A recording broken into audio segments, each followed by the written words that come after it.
नमस्कार विद्यार्थी मित्रांनो, आज आपण प्रिपरेशन ऑफ फिनॉलची एक मेथड बघणार आहे, जेणेकरून आपण फिनॉल प्रिपेअर करणार आहे. प्रिपरेशन ऑफ फिनॉल कुणापासून करायचं आहे? हे preparation of phenol from benzene sulphonic acid. कोणापासून करायचं आहे? From benzene sulphonic acid. तर त्याच्यामध्ये पहिल्यांदा काय घेणार मग आपण? Benzene sulphonic acid SO3H. हे काय आहे? Benzene sulphonic acid. त्याच्यामध्ये काय टाकणार आहेत आपण? त्याच्यामध्ये आपण ही रिएक्शन करत असताना 3 स्टेप मध्ये रिएक्शन करणार आहे.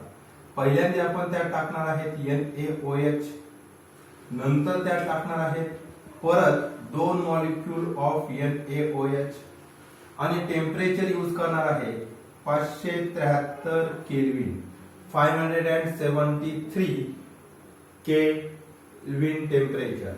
आणि तिसऱ्या स्टेप मध्ये आपण टाकणार आहेत डायल्यूट HCl म्हणजे ऍसिडिफिकेशन. एवढं जर केलं तर आपल्याला प्रिपेअर होतो फिनॉल. कोण तयार होतो इथं? फिनॉल. कोण तयार होतो? फिनॉल. आता आपण ह्या 3 स्टेप मध्ये कशा टाईपचा मेकॅनिझम शो करतो ते आपण बघणार आहे. आता बघा मेकॅनिझम.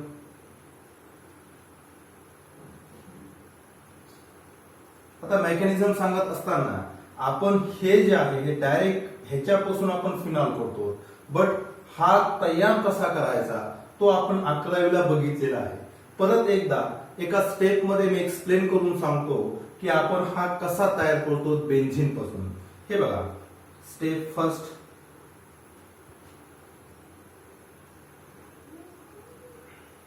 हे काय आहे? बेन्झीन आहे, बरोबर आहे. आता हा बेन्झीन मध्ये काय टाकायचं आहे? फ्युमिंग H2SO4 किंवा ओलियम.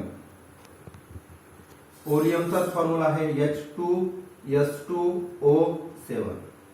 H2S2O7 oleum. आपण फ्युमिंग H2SO4 टाकू शकतो किंवा आपण काय टाकू शकतो? ऑर मध्ये लिहिले ओलियम टाकू शकतो. कशामध्ये? बेन्झीन मध्ये. आता बेन्झीन मध्ये ज्यावेळेस आपण फ्युमिंग H2SO4 किंवा ओलियम दोघांपैकी कुणी टाकलं तर आपल्याला काय होतं? पुढे प्रिपेअर काय होतं? आपल्याला हा तयार होतो. कोण तयार होतो? हा बेन्झीन. कोण तयार होतो?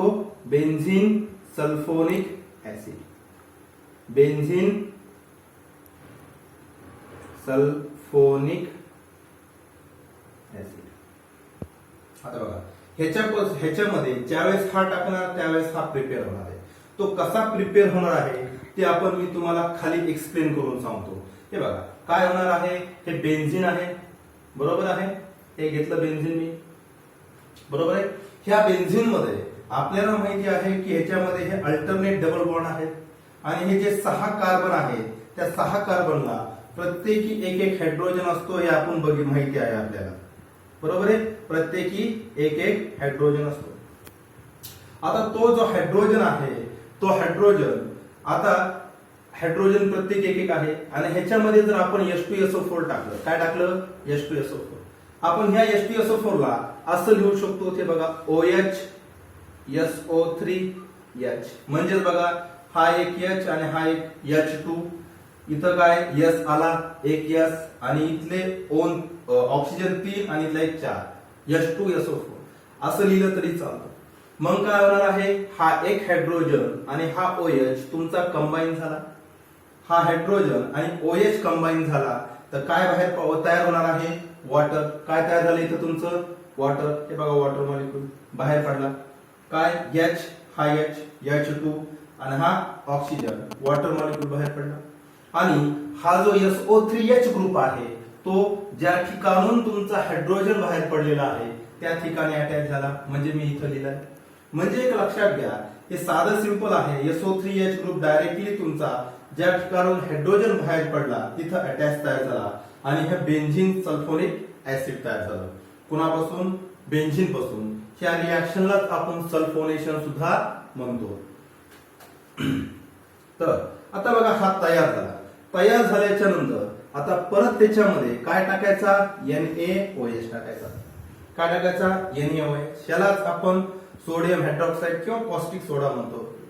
तो टाकल्याच्या नंतर आता आपल्याला माहिती आहे NaOH हे बेस आहे, तर इथं बेन्झीन सल्फोनिक ऍसिड लिहिलंय. म्हणजे बेस आणि ऍसिडची रिॲक्शन झाली तर साधं सिंपल न्यूट्रलायझेशन रिॲक्शन आहे, ज्याच्यामध्ये तुम्हाला सॉल्ट प्लस वॉटर तयार होणार आहे. काय होणार आहे? Salt plus water. म्हणजे हा ऍसिड असल्यामुळे H+ देणार आहे. हा H+ कुणासोबत कंबाईन होणार? OH सोबत. कुणासोबत कंबाईन होणार? OH सोबत. आणि बाहेर काय पडणार? वॉटर. हे बघा वॉटर पडलं. काय बाहेर पडलं? वॉटर. हा OH आणि इथला H वॉटर. आणि इथला जो H बाहेर पडला त्या ठिकाणी हा जो Na आहे तो कंबाईन झाला. हे बघा O इथं काय तयार झाला? SO3Na. याचं नाव काय आहे? Sodium benzene sulphonate. दुसऱ्या स्टेप मध्ये तो तयार झाला. आता आपण स्टेप दुसरी घेऊया.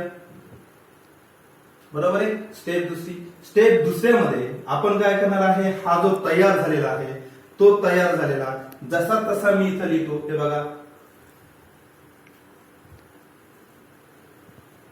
SO3Na. बरोबर आहे? त्याच्यामध्ये काय टाकणार आहे? आता त्याच्यामध्ये मी टाकणार आहे, हे बघा दुसऱ्या स्टेप मध्ये काय टाकायचं होतं? 2NaOH चे मॉलिक्यूल आणि टेम्परेचर आहे, टेम्परेचर किती? 573 केल्विन टेम्परेचर. ते टाकलेलं आहे. आता काय होणार आहे बघा. आता ह्याच्यामध्ये आपण काय टाकत आहे? हा काय आहे? Sodium benzene sulphonate. कोण आहे हा?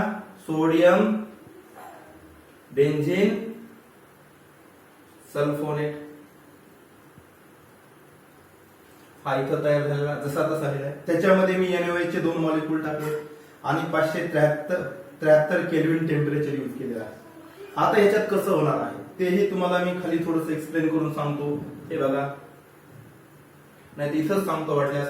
हे NaOH चे 2 मॉलिक्यूल आहेत. NaOH चे मॉलिक्यूलला मी असं लिहितो. हे बघा NaOH चे मॉलिक्यूल आहे. हा एक NaOH आणि इथं NaOH. 2 मॉलिक्यूल NaOH चे. हे बघा हा इथला NaOH चे मॉलिक्यूल, हा कंपाऊंड. हे बघा हा कंपाऊंड Na इथला एक NaOH मधला Na, इथला Na. बघा तयार काय होतंय? Na2. हा एक Na आणि हा एक Na2 आणि SO3. त्याच्यासोबत काय? SO3.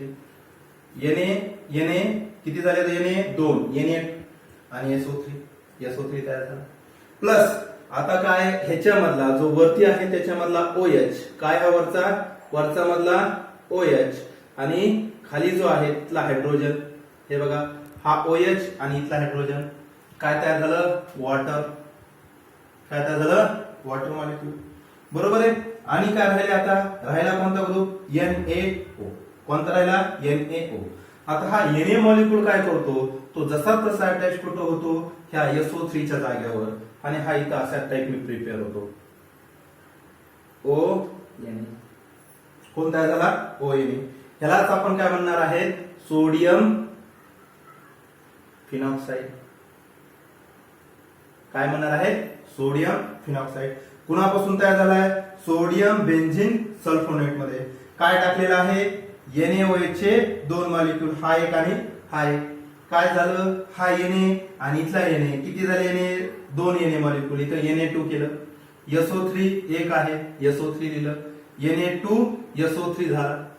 प्लस ह्यातला जो OH राहिलेला आहे NaOH मॉलिक्यूल मधला तो NaOH आणि खालचा हायड्रोजन कंबाईन झाला, वॉटर मॉलिक्यूल तयार झाला. आणि खाली जिथला NaO राहिला आहे, सोडियम NaO राहिला आहे, जसा तसा SO3 च्या जागेवर लावला आणि ONA तयार झाला. त्याचं नाव काय आहे? Sodium phenoxide. आता तिसऱ्या नंबरची स्टेप घेतो मी. स्टेप थर्ड मध्ये हा जो तयार झालेला आहे मी जसा तसा लिहितो. हे बघा ONA. त्याचं नाव काय आहे? Sodium phenoxide. आपण तिसऱ्या स्टेप मध्ये काय टाकायचं सांगितलंय, डायल्यूट HCl. हे बघा मी टाकणार काय, डायल्यूट HCl. यालाच काय म्हणू शकतो आपण, ऍसिडिफिकेशन. बरोबर आहे. काय तयार झालं मग, हे बघा हा तुमचा डायल्यूट HCl मधला H कोणासोबत कंबाईन होणार, O सोबत, आणि इथं तयार काय होणार तुमचा, हे बघा इथं तयार झाला OH. काय तयार झाला, OH. हा Na आणि इथला Cl बाहेर पडला, NaCl. परत सांगतो, हा ऑक्सिजन सोबत इथला हायड्रोजन OH तयार झाला, आणि Cl आणि इथला NaCl, आणि हा तयार काय झाला, फिनॉल. कोणता झाला, फिनॉल. परत एकदा बघा, हे बघा आपण कुणापासून फिनॉल तयार करत आहोत, बेन्झीन सल्फोनिक ऍसिड पासून फिनॉल तयार करत आहोत. त्याच्यामध्ये मी 3 स्टेप मध्ये एक्सप्लेन केलं कशा टाईपने तुमचा फिनॉल तयार होत आहे. तर त्याच्यामध्ये पहिल्यांदा मी एक NaOH टाकला पहिल्या स्टेप मध्ये. दुसऱ्या स्टेप मध्ये मी 2 मॉलिक्यूल NaOH चे टाकले आणि टेम्परेचर 573 केल्विन टेम्परेचर यूज केले. त्याच्यानंतर तिसऱ्या स्टेप मध्ये डायल्यूट HCl केलं, टाकलं, ऍसिडिफिकेशन केलं आणि फिनॉल तयार होतं. हे मी एकत्र सांगितले, त्याचा मेकॅनिझम मी खाली एक्सप्लेन केलेला आहे. हे बघा पहिल्या स्टेप मध्ये आता हा कसा तयार करायचा हे आपण ऑलरेडी बघितलेलं आहे. ती स्टेप फक्त मी ऍड केलेली आहे. बेन्झीन मध्ये फ्युमिंग H2SO4 टाकला किंवा ओलियम टाकला तर साधं सिंपल सल्फोनेशन होतं आणि तुमचा बेन्झीन सल्फोनिक ऍसिड तयार होतो. कशामध्ये, बेन्झीन मध्ये H2SO4 किंवा ओलियम दोघांपैकी कुणीही एक टाकला तरी सल्फोनेशन होऊन तुम्हाला बेन्झीन सल्फोनिक ऍसिड तयार होणार आहे. त्याच्यामध्ये आता हा जो तयार झाला त्याच्यामध्ये आपण NaOH टाकला. हा तुमचा ऍसिड आहे आणि हा तुमचं बेस आहे. ह्या दोघांची रिएक्शन होणं म्हणजे न्यूट्रलायझेशन होणं म्हणजेच काय, सॉल्ट आणि वॉटर तयार होणं. हा तुमचा सॉल्ट आणि हा वॉटर तयार झाला. आणि जो तयार झालाय सोडियम बेन्झीन सल्फोनेट तो कसा झालाय, इथला हायड्रोजन आहे, ऍसिड मधला हायड्रोजन आणि इथला OH बाहेर पडला आणि वॉटर मॉलिक्यूल तयार झालं. आणि H च्या ठिकाणी हा सोडियम लागला आणि सोडियम बेन्झीन सल्फोनेट तयार झाला. जो तयार झालेला आहे दुसऱ्या स्टेप मध्ये मी सुरुवातीला जसा तसा घेतला. त्याच्यामध्ये आता काय टाकायचं आहे, 2 मॉलिक्यूल ऑफ NaOH आणि टेम्परेचर यूज करायचं आहे 573 केल्विन टेम्परेचर यूज केलं. आता बघा ह्याला मी NaOH ला असं सेपरेट लिहिलं. बरोबर आहे. हा एक NaOH चा मॉलिक्यूल आणि हा एक NaOH चा मॉलिक्यूल. त्यामधला हा Na ह्या Na सोबत हा Na आणि हा ग्रुप म्हणजेच कसं Na2. हे बघा हा एक Na हा एक Na, Na2. बरोबर आहे. आणि SO3 हे बाहेर पडलं म्हणजे हा अख्खा ग्रुप जसा तसा बाहेर पडला आणि Na2SO3 तयार झालं. त्यानंतर काय झालं, हा वरचा OH आणि खालच्या NaOH मधला हायड्रोजन, वरच्या NaOH मधला OH आणि खालच्या NaOH मधला हायड्रोजन काय तयार झालं, वॉटर. काय तयार झालं, वॉटर. आता राहिला कोणता ग्रुप, राहिला तुमचा कोणता, NaO हा ग्रुप राहिला, NaO ग्रुप राहिला. हा NaO ग्रुप जसा तसा हा SO3 च्या जागेवर लागला आणि तुम्हाला तयार काय झाला, सोडियम फिनॉक्साइड. कोण तयार झाला, सोडियम फिनॉक्साइड. आता जो सोडियम फिनॉक्साइड तयार झालाय तिसऱ्या स्टेप मध्ये मी जसा तसा त्याला घेतलं. आता तिसऱ्या स्टेप मध्ये आपण बघितलंय काय टाकायचं आहे, डायल्यूट HCl टाकायचं आहे. मग मी सोडियम फिनॉक्साइड जो तयार झाला त्या डायल्यूट HCl जो आहे तो टाकला. तो टाकल्याच्या नंतर HCl हा कुणासोबत कंबाईन होणार, इथल्या O सोबत, आणि तुमचा O सोबत कंबाईन होऊन इथं OH तयार झाला. हे बघा हा काय असतो, निगेटिव्ह आणि हा पॉझिटिव्ह. हा ऍसिड आहे म्हणजे ऑब्वियस H+ याच्या सोबत ऍड झालं आणि हा तुमचा फिनॉल तयार झाला. आणि Na हा Cl सोबत कंबाईन होऊन Cl तयार झाला. अशा प्रकारे आपण बेन्झीन सल्फोनिक ऍसिड पासून फिनॉल प्रिपेअर केलेला आहे. थँक्यू.